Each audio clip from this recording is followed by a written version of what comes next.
Alright, everybody.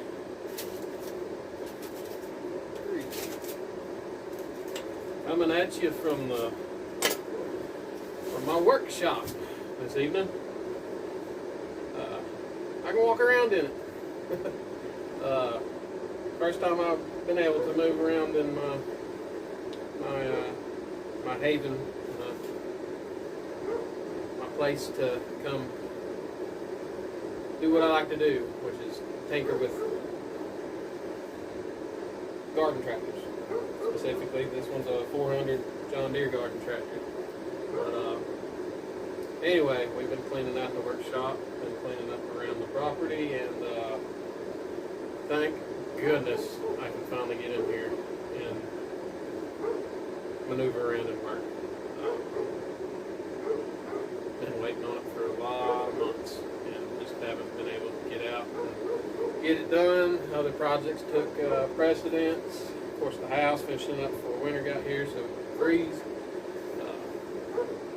But anyway, so I'm going to start a new thing on here. Come at you from the workshop. Ask you ideas, ask you inputs, because like I said, this is mine and both my boys' passions. We like to tinker with motors, small engines, and we really got into the 80s model 400 series garden tractors that John Deere produced from about 75 through 1993, I think. But 400, 420, 430, 430 being the diesel version. But anyway, I've got a 400 right here in front of me. It was immaculate, beautiful, nice paint job. The guy had restored about 60% of it. He just really needed to put it back together, and I got it off of him, and used it to push up dirt around the house before we even had a deck or the side on this house. Just used it for a little bit of grade, and I got a 54-inch four-way blade over there on the side of the shop. Anyway, gorgeous tractor. Unfortunately, I was putting the 3-point hitch on the back one evening, and trying to get it done, trying to work too fast. Unfortunately, I didn't take the pan off and remove the gas tank because I was back there and I had my little shielding mat up, but the spark got up through the mat and caught my fuel on fire. And thank God it didn't burn down the barn, my workshop, but scorched the tractor, burned it up pretty good on the back end. Of course, popped both the tires, actually all three. The only good one over here is this one on this side front tire, but could have been a lot worse, but it runs. It still runs. I got to replace most of the hydraulic lines in the back. As a matter of fact, I'm going to go through and replace all the hydraulic lines to my transaxle, and of course all the wiring. I'm going to take this plastic John Deere dash cover off and put a diamond plate on, which, if you ask me, that's what they should have done back in the 80s. But anyway, strong Kohler K30 532, 20 horse.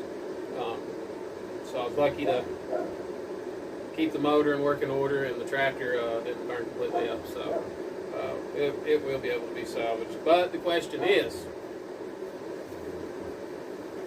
what do I do with it? When it caught fire, I needed a tractor to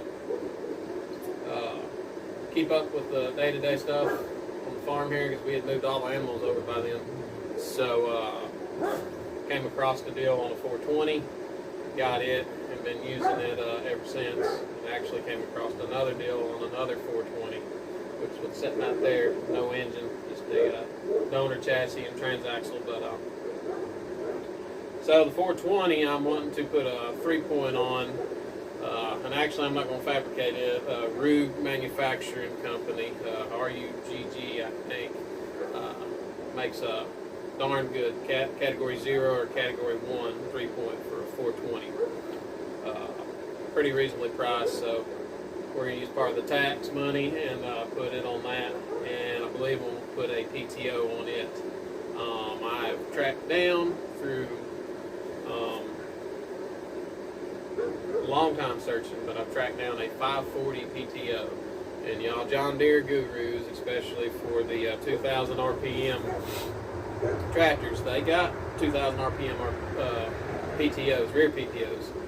But that was a select few attachments that were 2,000 RPM. I became aware a few years back that they had 2,000 RPM to a gearbox that reduced it to 540. I've actually found two different ones. Found one off, I think it went on a Gator for front attachments. But either way, it takes the output speed of my engine, 2,000 RPM, and reduces it to 540, so you can run any attachment you want, really, within reason on the size of tractor. 4-foot bush hog, 4-foot tiller. But got to track down two of them, so hopefully they'll still be available when tax money rolls in, because that's going to go on there. Definitely. But as for the 400, what do you think I should do with it? Leave a comment. I'll answer any comments that are left for me, or any questions, and also inputs. Like I said, what should we do with this 400? It's a nice tractor. Do I need to restore it back to its former glory, or can we do something funky and crazy? I was looking online, and they got 30 by 10 by 12 ag tires, which would put them up about this tall. I'd have to fab up the back pan, get them to clear, but and then I had a crazy idea. I was just now looking inside on the computer. I found a donor axle out of the X Series 748 John Deere, 4-wheel drive. And from what I've researched, they had two different versions of the front axle. They had one that ran off the drive shaft, off the rear trans axle, or they got one that ran hydraulically through hydraulic lines fed into this actuator that had these actuating bars on the front of the 4-wheel drive axle that actually drove the tires. Crazy thought. I can get a hold of one relatively cheaply, putting a front axle underneath this 400 from a donor 748 X Series, and figuring out the piping for the inlet and outlet on my pump on this. So I have my pump turned up on my transaxle and feed it to that front, and guess what? We got a John Deere 400 4-wheel drive. Should have been made, but I guess John Deere had other thoughts. So let me know. Let me know what y'all would like to see. Of course, I'm not rich by no means, so we'll country boy it up, do all the fab work. We'll do everything here in the house. Boys will help me because they like getting in and getting greasy. But I don't know. Give me a shout out and let me know what y'all think. That's my crazy idea for it. That's kind of the way I'm steering, but we can go different paths with it, because this is going to be an experiment. But slap you some 30-inch ag tires on the rear, donor 4-wheel drive axle on the front, pipe it and plumb it into my transaxle, and in theory, everything will work like butter. And I'll have a John Deere 400 with 4-wheel drive. And if that's the case, the front end loader will go on this. I was tossing around the idea of putting it on my 420, but if I put a 3-point on it and a 5. Anyway, got cut off there. Got something I got set up with my camera where it turns off every 10 minutes. I gotta look into that. Drive me nuts.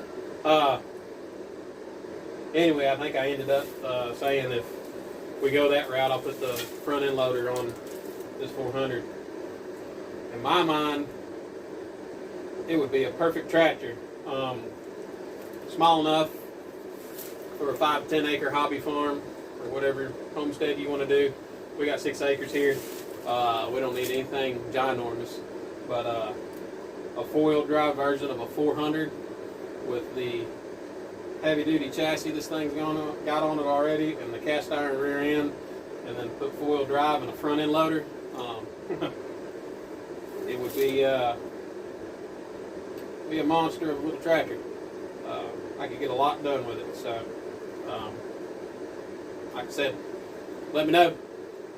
What are y'all ideas? Shoot some ideas out there. You might have something better than me, but that's the way I'm steering on this. So, anyway, if you like what you see, subscribe.